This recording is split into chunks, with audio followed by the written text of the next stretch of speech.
মহাপ্রভুর লীলা, মহাপ্রভুকে নিয়ে কাজ করতে করতে এত লোককথা জানতে পারছি এবং শুনছি সবার মুখে, আমি নিজেই অভিভূত হয়ে যাচ্ছি। এত লীলা থাকতে পারে। তো এমন একটা লীলার পড়ছিলাম, তো ইচ্ছে হলো তোমাদের সাথে একটু শেয়ার করি। তো আমরা জানি পুরীর জগন্নাথ মন্দিরের চূড়ায় প্রতিদিন পতাকা পরিবর্তন করা হয়। প্রায় 215 ফুট উঁচু মন্দিরের গায়ে কোনো দড়ি এবং নিরাপত্তা ব্যবস্থা ছাড়াই সেখানকার যে সেবায়াত্রা তারা খালি পায়ে উঠে সেই সেবা সম্পন্ন করেন।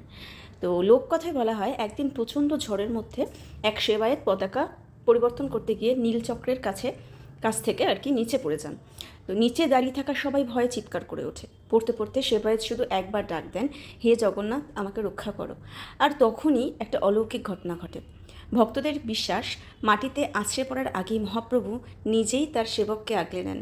সেবায়েত অক্ষত অবস্থায় মাটিতে নেমে আসেন এবং সেই থেকে বিশ্বাস করা হয় যে পতাকা পরিবর্তনের সময় সেবায়েতরা একা নন, স্বয়ং মহাপ্রভু জগন্নাথ তাদের রক্ষা করেন। সত্যি তো, এত উঁচুতে উঠে পতাকা পরিবর্তন করা এবং নির্দ্বিধায় নেমে আসা, স্বয়ং প্রভু না থাকলে সেটা কখনো সম্ভব নয়। তেমনি আমাদের চলার পথটাও এমনই রুক্ষ, এমনই কঠিন এবং ঝড় ঝঞ্ঝার সমস্ত কিছু থাকবে। সমস্ত কিছু পেরিয়ে লক্ষ্যে পৌঁছাতে হবে।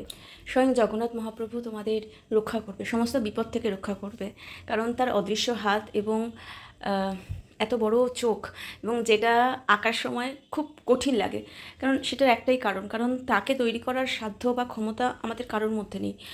আমরা যে তৈরি করতে পারছি, এটা তার আশীর্বাদ, তার করুণা এবং কৃপা। তার এই অদৃশ্য হাত দিয়ে এবং সেই চোখ দিয়ে আমাদেরকে তিনি রক্ষা করে চলেছেন। জগন্নাথ মহাপ্রভুর কৃপায় সবাই ভালো থেকো। সবাই ভিডিওটা ভালো লাগলে একটু শেয়ার করো, কমেন্ট করো যদি ভালো লাগে, আর সবাই ভালো থেকো।